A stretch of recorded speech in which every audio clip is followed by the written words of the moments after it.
अस्सलाम वालेकुम, welcome to my channel. आज हम आपको दज्जाल के बारे में बताएंगे। दज्जाल की आमद कुर्ब क़यामत की 10 बड़ी अलामात में से एक अलामत है।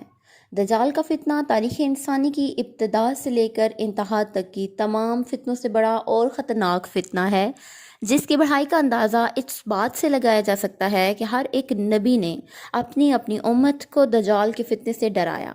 सबसे बड़ा झूठ वो होता है जिसमें थोड़ा सच भी शामिल हो, और दज्जाल का मायना है बहुत ज़्यादा झूठा शख्स, क्योंकि दज्जाल भी हक़ के साथ बातिल को मिलाकर झूठ बोलेगा, इसलिए इसे दज्जाल कहा गया है। और ये अव्वलन ख़ुद को मोमिन ज़ाहिर करेगा, लोगों को भलाई के रास्ते की तरफ बुलाएगा, लेकिन फिर आहिस्ता आहिस्ता नबूवत का और फिर खुदाई का दावा करेगा। मुख्तलिफ़ अहादीस में दज्जाल का जो हुलिया बयान किया गया है, उन सब को सामने रखते हुए जो हुलिया उसका हमारे सामने आता है वो ये है कि वो एक जवान मर्द होगा, दराज कद और एक आँख से काना होगा, और एक आँख कानी ऐसी होगी जैसे कि फूला हुआ अंगूर हो, जबकि इसकी एक आँख खून आलूद होगी। इसका सीना चौड़ा और ज़रा सा अंदर की तरफ धंसा हुआ होगा। दज्जाल की पेशानी चौड़ी होगी और दोनों आँखों के दरमियान में काफिर लिखा होगा, जिसे हर मुसलमान पढ़ सकेगा, चाहे उसे पढ़ना आता हो या ना आता हो। इसके बाल घुंघरियाले होंगे। दज्जाल के निकलने से पहले दुनिया की बहुत बुरी हालत होगी, जैसे कि अहदीस मुबारका में है कि इसके निकलने से 3 साल पहले ही दुनिया में आम कहत फैल जाएगा। पहले साल आसमान 1/3 बारिश और ज़मीन 1/3 पैदावार रोक लेगी, जबकि दूसरे साल आसमान 2/3 बारिश और ज़मीन 2/3 पैदावार, जबकि तीसरे साल आसमान सारी बारिश और ज़मीन सारी पैदावार को रोक लेगी, हत्ता कि आसमान शीशे का और ज़मीन तांबे की हो जाएगी। इस खुश्क साली की वजह से तमाम चौपाहे हलाक हो जाएंगे, फितने और कत्ल गारत आम हो जाएंगे। तब दज्जाल मशरिक की सिमत एक शहर से निकलेगा। कहत के अलावा इल्मी और रूहानी कहत भी बर्पा होगा। दीन के सिलसिले में लोगों में ज़ौक़ पैदा हो चुका होगा, इस्लाम आम हो चुका होगा, उल्मा और दीनदार लोगों की किल्लत होगी। दज्जाल ज़मीन पर 40 दिन रहेगा, जिसमें से हर एक दिन 1 साल के बराबर, एक दिन 1 माह के बराबर और एक दिन 1 हफ्ते के बराबर, जबकि बाकी अयाम साल के आम दिनों की तरह होंगे। इस मुद्दत में दज्जाल अपने गधे पर सवार होकर सारी दुनिया का चक्कर लगाएगा।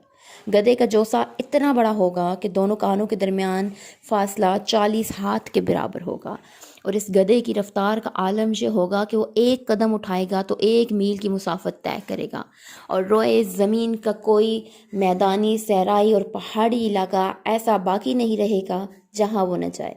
अलबत्ता मक्का मुकरमा और मदीना तैयबा पर फरिश्तों का पहरा होने की वजह से इसका दाखिला मुमकिन नहीं हो सकेगा, बल्कि मदीना के बाहर दलदली ज़मीन में पड़ाव करेगा, और मदीना पाक में ज़लज़ले के 3 झटके आएंगे, जिसकी वजह से हर काफिर और मुनाफिक मदीने से भाग निकलेगा और दज्जाल से जा मिलेगा। इस रोज़ मदीना पाक हर मुनाफिक और फासिक मर्द और औरत से खालिस व पाक हो जाएगा।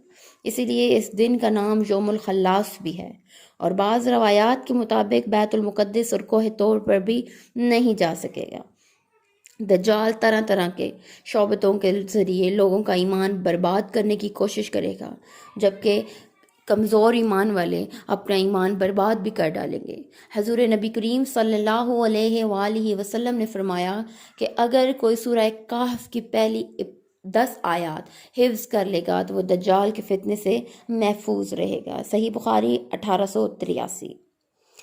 हदीस मुबारका में है कि दज्जाल के साथ रोटियों का पहाड़ होगा। दज्जाल के पैरोकार के अलावा बाकी लोग सख्त तकलीफ़ में होंगे। इसके साथ 2 नहरें होंगी, जिनमें से एक को जन्नत और दूसरी को वो दोज़ख कहेगा, लेकिन असल में जिसे वो जन्नत का नाम देगा वो दोज़ख, और जिसे वो दोज़ख का नाम देगा वो जन्नत होगी। इसके कहने पर आसमान से बारिश बरसेगी और लोगों के सामने वो एक शख्स को कत्ल करके फिर जिंदा कर देगा।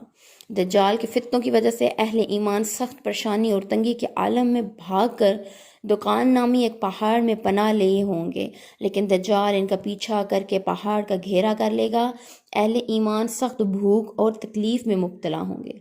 तब अल्लाह पाक हज़रत सैयदना ईसा अलैहिस्सलाम को नाजिल फरमाएगा, और हज़रत ईसा अलैहिस्सलाम को देखते ही दज्जाल ऐसे घुलेगा जैसे पानी में नमक घुलता है, اور آپ علیہ السلام دجال کو مقام لوط پر قتل کریں گے اور اس کے پیروں میں سے کسی ایک کو بھی زندہ نہیں چھوڑیں گے۔ خود کو دجال کے فتنے سے بچانے کے لیے سورہ کہف کی ابتدائی